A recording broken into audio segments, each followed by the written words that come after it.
How to approach a client.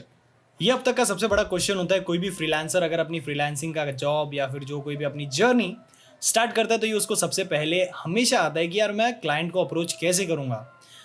तो यार आज हम लोग उसी टॉपिक के बारे में बात करने वाले हैं। So without any delay let's get started. I am your host on this channel, my name is Jerry and you are watching Indian freelancer. So यार without any delay let's get started. सबसे पहले बात आती है client को approach करने के लिए। अभी अगर मैं टिपिकली बात करूं, टिपिकली का मतलब ये है कि अगर मैं ये लॉकडाउन या फिर ये कोरोना वायरस की सारी जो प्रॉब्लम्स है उनको इग्नोर करके अगर मैं बात करूं तो यहाँ पर 3 टाइप्स होते हैं क्लाइंट्स को अप्रोच करने के लिए। अब वो 3 टाइप्स कौन से उसके बारे में मैं सबसे पहले आप लोगों को बता देता हूँ। सबसे पहला जो टाइप आता है वो है हमारा इंडिविजुअल पर्सन, यानी कि क्लाइंट्स की जो टाइप्स होती है वो 3 है।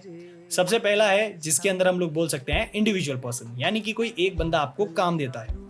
दूसरी अगर हम बात करें तो दूसरा जो आता है वो है हमारा कंपनी, इंडस्ट्री, प्रोडक्शन हाउस, या आप जो कह सकते हो, यानी कि एक फर्म होती है जो आपको काम देती है। तीसरा होता है सोशल मीडिया के थ्रू। देखो सोशल मीडिया के थ्रू इन द सेंस मैंने इसको अलग कैटेगरी क्यों दी, इसका भी मैं रीज़न बताऊंगा।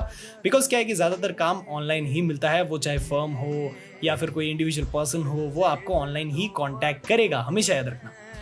3 तरह के ये कॉन्टैक्ट होते हैं। और चौथा और आखिरी एक मैं कॉन्टैक्ट बता दूं, ईमेल। ईमेल सबसे ज़्यादा ज़रूरी है और वो कैसे, वो भी हम लोग डिस्कस करेंगे। चारों टाइप के बारे में मैंने बता दिया। अब हम लोग बात करते हैं सबसे पहली चीज़, यानी कि हमारा इंडिविजुअल पर्सन। अब देखो क्या होता है, सबसे पहले जब भी आप क्लाइंट को अप्रोच करो, अगर आपको काम चाहिए तो आपको 3-4 चीज़ों के बारे में ध्यान रखना बहुत ज़रूरी है। सबसे पहली चीज़ जिसके अंदर आती है वो है हमारा पोर्टफोलियो। पोर्टफोलियो यानी कि अभी जैसे मैं एक एडिटर हूं तो मुझे अपना सारा काम दिखाना पड़ेगा। उस पोर्टफोलियो के अंदर मेरे फोटोग्राफ्स होने चाहिए। अगर मैं फोटोग्राफर हूं तो, अगर मैं वीडियोग्राफर हूं तो उन लोगों को मेरी सारी वीडियोस, मेरा सारा काम, मेरे सारे एडिट्स दिखने चाहिए। अगर मैं एक होस्ट हूं तो होस्ट लोगों को एक्चुअली जाकर वहाँ पर ऑडिशन देना पड़ता है। थोड़ा सा फंबल हो गया, ऑडिशन देना पड़ता है। ऑडिशन दे के हम लोग वहाँ पर जाते हैं, लेकिन उनको भी अपना पोर्टफोलियो बताना पड़ता है। अलग अलग लोगों को, मतलब कोई भी फील्ड हो, portfolio is a must thing to have, चाहे वो किसी भी फील्ड में हो। तो यार ये एक सबसे सिंपल चीज़ मैं बता दूं, पोर्टफोलियो रेडी करना। पोर्टफोलियो रेडी करने के बाद दूसरी चीज़ क्या है उस पर बात करते हैं। पोर्टफोलियो देखने के बाद, या फिर मैंने देखो स्टार्टिंग अभी जो लास्ट वीडियो हुई थी, लास्ट वीडियो में मैंने बात किया था कि आप लोगों को कितना टाइम लगता है फ्रीलांसर बनने के लिए, क्या क्या चीज़ों के बारे में हम लोग जो है हम लोगों को प्रिकॉशन रखना चाहिए एंड ऑल, बहुत सारी चीज़ों के बारे में मैंने बात की। अब हम लोग बात करते हैं कि क्या जब आप क्लाइंट को अप्रोच करते हो तो वो आपका वर्क एक्सपीरियंस पूछेंगे। डेफिनेटली यस, लेकिन एक बहुत बड़ा नो, बिकॉज वर्क एक्सपीरियंस यहाँ पर मैटर नहीं करता। लोग आपका काम देखते हैं, आपका टैलेंट देखते हैं। हाँ, कुछ कुछ कंपनीज होती है, कुछ कुछ फर्म्स होती हैं जो नेसेसरीली, यानी कि उनके गाइडलाइंस में होता ही है कि जिसके साथ भी हम काम करें वो बंदा एक्सपीरियंस्ड होना चाहिए, यानी कि वो बड़े पहले किसी कमर्शियल वर्क में जो है वो पार्टिसिपेट कर चुका हो, या फिर किसी बड़ी फर्म के लिए उसने कमर्शियल कुछ काम किया हो। मैं सिंपल इंडस्ट्री के हिसाब से बता रहा हूँ। और अगर कोई इंडिविजुअल चाहता है कि उसको एक्सपीरियंस हो तो वो हमेशा देखेगा कि उसका काम अच्छा हो, इस बेसिस पे वो एक्सपीरियंस चेक करता है। तो एक्सपीरियंस पूछते हैं और आप लोगों के पास एक्सपीरियंस होना जरूरी है। चाहे आप फ्री में कीजिए, फ्री में करना, लेकिन अपनी फील्ड में करना, किसी और की फील्ड में नहीं करना। वीडियोग्राफर हो तो वीडियोग्राफर बनो, फोटोग्राफर बनने की जरूरत नहीं है, ठीक है। ये चीज़ होती है जो बहुत सारे एडिटर्स होते हैं, बहुत सारे वीडियोग्राफर्स होते हैं जो मिस्टेक कर देते हैं कि यार वीडियोग्राफर होने वाला बंदा, यानी कि मैं हूं तो मुझे फोटोग्राफी आती है, लेकिन मैं अपने पोर्टफोलियो में फ़ोटोज़ नहीं डालूंगा। अगर मैं किसी कमर्शियल कंपनी को अप्रोच कर रहा हूं या फिर मैं किसी क्लाइंट को अप्रोच कर रहा हूं सिर्फ और सिर्फ वीडियो के काम के लिए, you should know that always. ये कॉमन मिस्टेक है यार, जो एक टाइम पे मैंने भी की थी, लेकिन वो रियलाइज होने में मुझे बहुत टाइम लगा। अब हम लोग आते हैं हमारी तीसरी चीज़ पे। तीसरी चीज़ है जिसके बारे में हम लोग बात करने वाले हैं, वो है हमारी ईमेल। अब देखो जो भी होती है, बड़ी बड़ी कंपनीज होती है, अगर आपको उनको अप्रोच करना है तो email is the best option. Because क्या है कि जो ईमेल पे होती है, एक उनके पीआर की टीम अलग होती है, एक उनके कॉन्टैक्ट की टीम अलग होती है जो आप लोगों से बात करती है, आप लोगों के साथ डील करती है। तो आप लोगों को हमेशा जो ईमेल आपका ऑफिशियल ईमेल है, उस ईमेल से कंपनी के मेल में आपको अपनी सारी डिटेल्स लिखनी है और उन लोगों को बताना है कि हम आपके साथ काम करना चाहते हैं।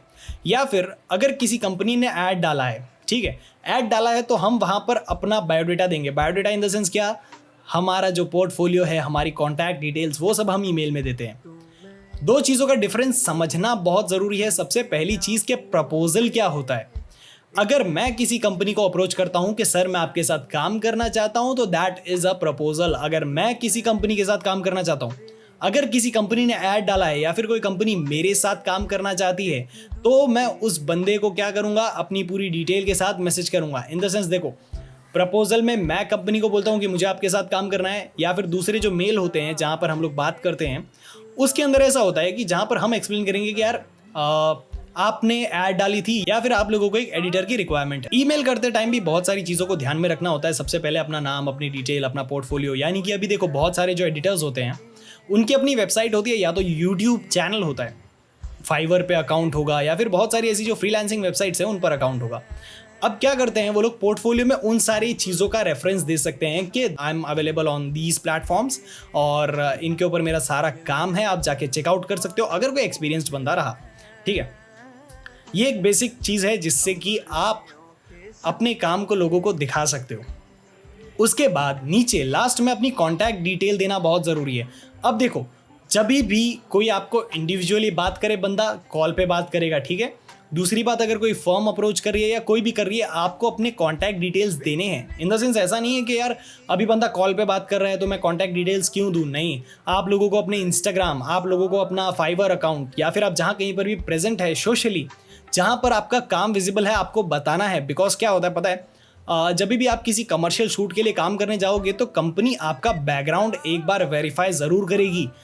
आपका मतलब आपका घर का नहीं, आई मीन आपका जो ऑफिशियल जो आपने काम किया है उसका बैकग्राउंड ज़रूर वेरीफाई करेगी कि क्या आप जो क्लेम कर रहे हो वो काम आपने किया है कि नहीं। जैसे ऑब्वियसली होता है सारी कंपनीज़ में, सेम वैसा ही सीन है। तो यार ये चीज़ बहुत ज़रूरी है, आपको हर बार अपने कॉन्टैक्ट डिटेल्स और अपने जहाँ कहीं पर भी आप प्लेटफॉर्म पे अवेलेबल हो वो बताना बहुत ज़रूरी है। अब आते हैं चौथा है सोशल मीडिया। आजकल के टाइम में और कोरोना वायरस के बाद ये सबसे मेन टॉपिक है। सोशल मीडिया जो है वो बूम होने वाला है, ऑलरेडी काफ़ी चलता है यार, लेकिन अभी भी अगर मैं बात करूँ बिजनेस से, कमर्शियल चीज़ों के लिए और अर्निंग के मामले में, तो अब ये चीज़ डबल होने वाली है। कोरोना वायरस के बाद सारी चीज़ें ऑनलाइन जाएगी, यानी कि जिन चीज़ों का हम सपना देखा करते थे कि हाँ भाई ऐसी ऐसी चीज़ें होंगी, फ्लाइंग कार्स होगी, हम लोग घर से काम करेंगे और एआई होगी टोनी स्टार्क जैसी, तो यार ये सारी चीज़ें भी अभी होने वाली है। इतनी जल्दी नहीं बट होगी।